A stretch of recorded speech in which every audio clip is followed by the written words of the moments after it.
I think that the number one skill for any musician, especially if you want to be taken seriously by other musicians and be able to just impromptu show up at a jam or whatever and be given a piece of music and just know what it means from top to bottom after a quick glance, then you're missing out. If you don't have this skill, then I think you're missing out on a lot of opportunity that you could be having.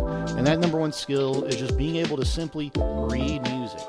Now, the number one place that I see this is at church, where people like guitarists especially, maybe some singers, some choir singers, drummers are notorious for this, not really being able to know how to read the music. But if they're given a chord chart or something similar, they may be able to fumble their way through it, but they won't. But they'll be missing a lot of key information. And now, obviously, like I said in the last video, you can get by with not having to read music and just having the chord chart and known chords and all that. Totally fine, I get it, but I just personally think you're limiting yourself if you don't take the time to just understand just the basics of reading music. Now, this is not going to be an in-depth video about how to read music. I'm going to make a couple of assumptions. I'm going to assume that you've seen a few of these things. You may have a small idea of what it means, but you've never just sat down and top to bottom read a piece of music. And that's what this whole series is about, is just going over lead sheets, what it means, going all the little symbols, what they mean. And so maybe this will help you take the lead sheet and know, okay, this is what we're supposed to be doing, this is what this symbol means, this is what I don't need to be doing, and realize that if you're only using the chord chart, you're really severely hindering yourself. So for reference, if you don't know, if you don't know what I'm talking about, this is what a chord chart looks like. It is a couple pieces of music. This one's 2 pages. It's for the song Come to Jesus. Obviously the name's right here. It tells you what key, tempo, and all that stuff.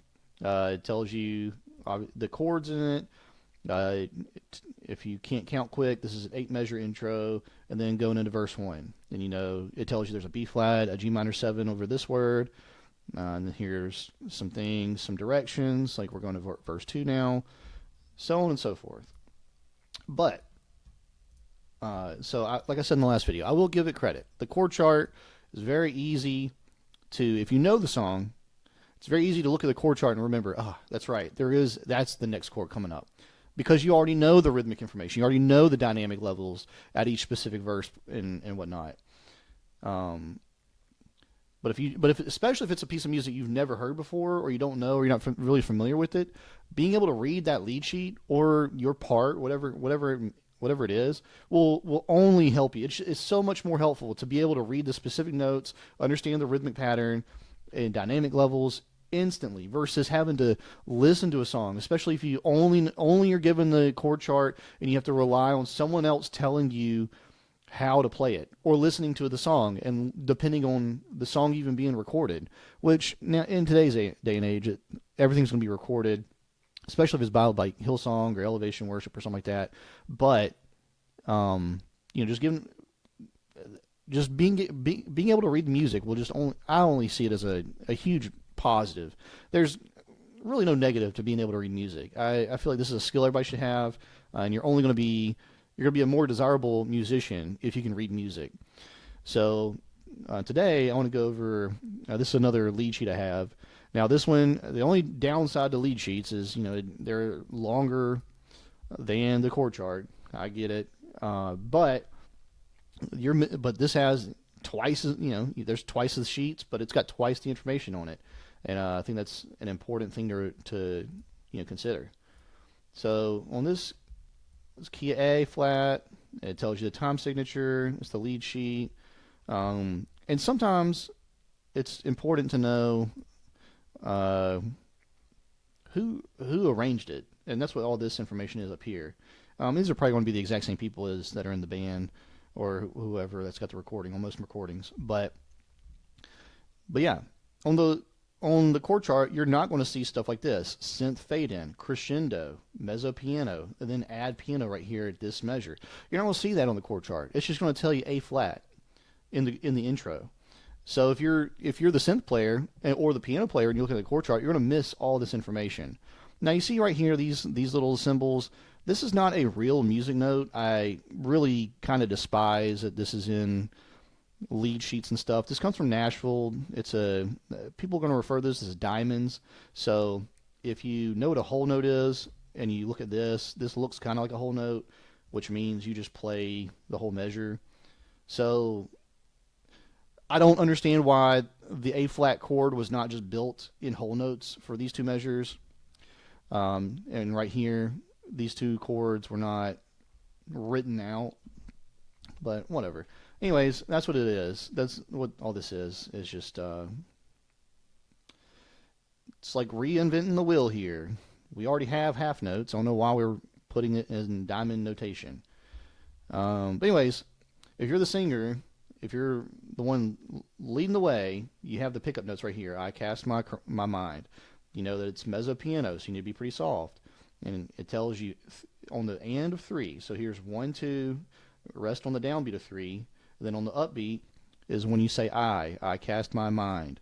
And then we have guitar 8s. Oh, there's a guitar player cue. All right, so I need to be playing 8th notes. Probably a good idea to use the A flat root to play 8th notes. So 1 and 2 and 3 and 4 and all the way through, and then change to E flat, then F, then D flat. So then we go on to verse 2. Oh, drummer, here you go, add toms. See, the chord chart would not tell you all this stuff. So the drummer needs to know, unless you've listened to it a billion times, at verse 2, you would need to know that. You probably on your own would have listened and on your own made those notes. But if you look at the lead sheet, it tells you already. It tells you everything.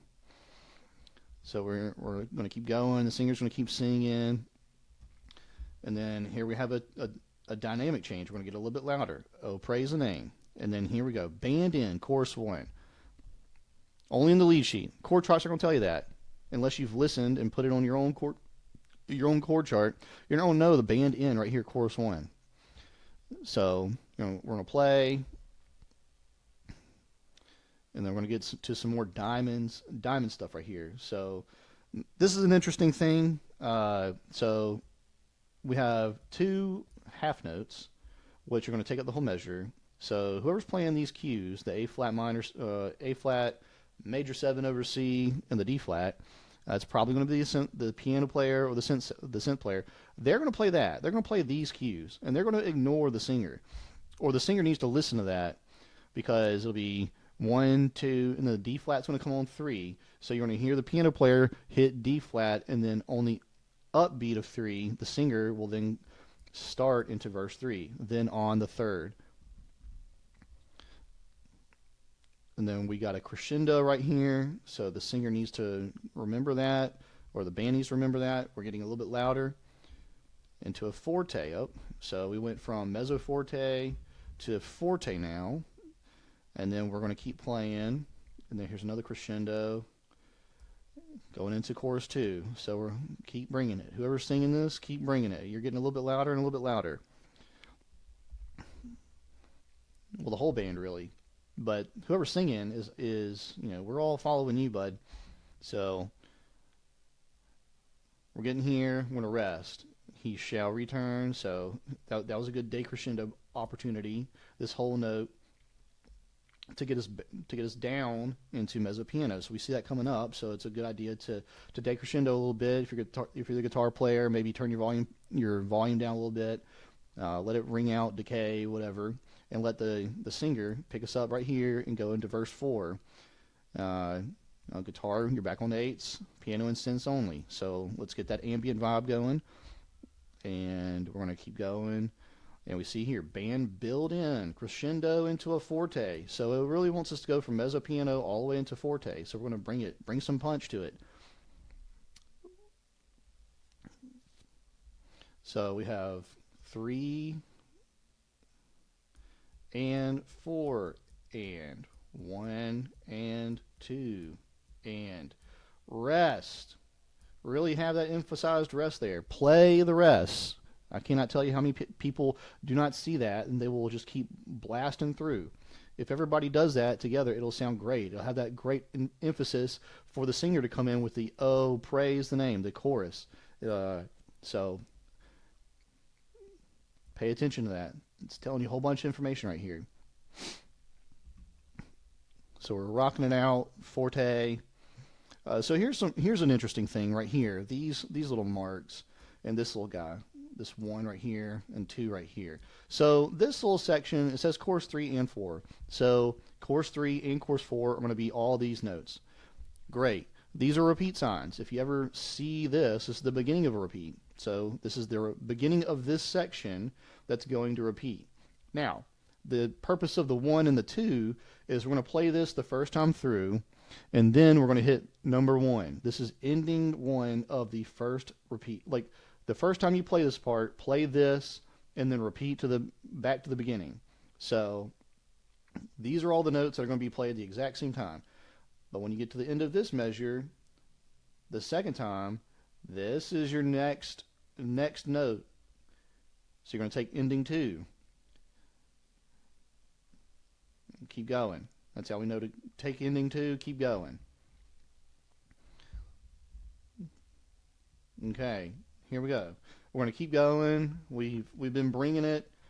We're at forte, chorus 3, chorus 4, and we're going to end on a fermata. So whoever is still playing that, like obviously the singer has the last note here, God's 1, 2. So whatever 3 and 4 is, whoever's got 3 and 4, y'all are holding that out, fermata. Whoever is the conducting or leading or what have you, you're the one that's going to be looked at this point. So let's say in French horn world, for example, if I had a note there on 3 and or 4, and there's a fermata here, I'm looking at the conductor and saying, okay, when am I going to get the cutoff or whatever it is, or the point, the whatever. And chord people are weird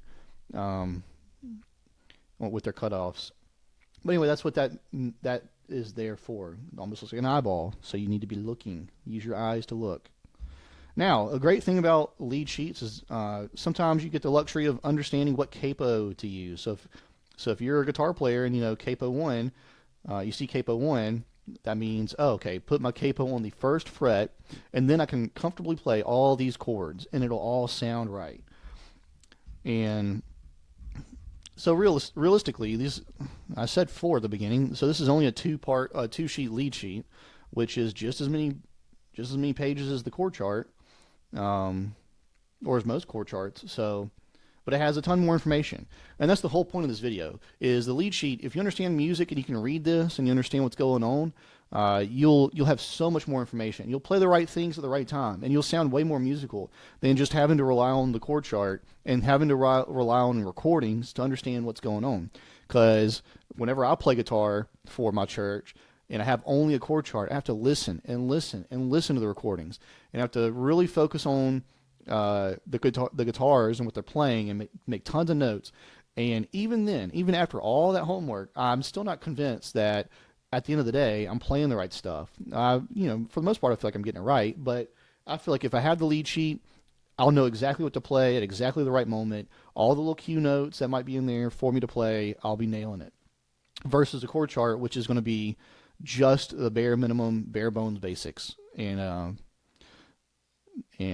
so, anyways, I just wanted to go over this lead sheet, talk to you about it, and again, make my case that I feel like the lead sheet, if you can just read music, just put forth a little bit of effort to read music, understand what's going on, you'll be exponentially a better musician, and you'll be more valuable. People will want to call you back again and say, hey, we really enjoyed playing with you last time. Here, we got a new song. Have you ever heard it before? Oh, okay, that's okay. I've got the sheet music for it. We'll see you Tuesday. And you don't have to do a whole bunch of homework practicing or figuring it out, because you can just read the lead sheet or the piece of music and hang with everybody else. So if you like this video, leave a thumbs up, subscribe, leave me a comment, tell me what you liked, what you didn't like. If there's a song that you'd like me to go over next, please let me know. I'll see if I can find it, and we'll go over it together. And I'll see you next time.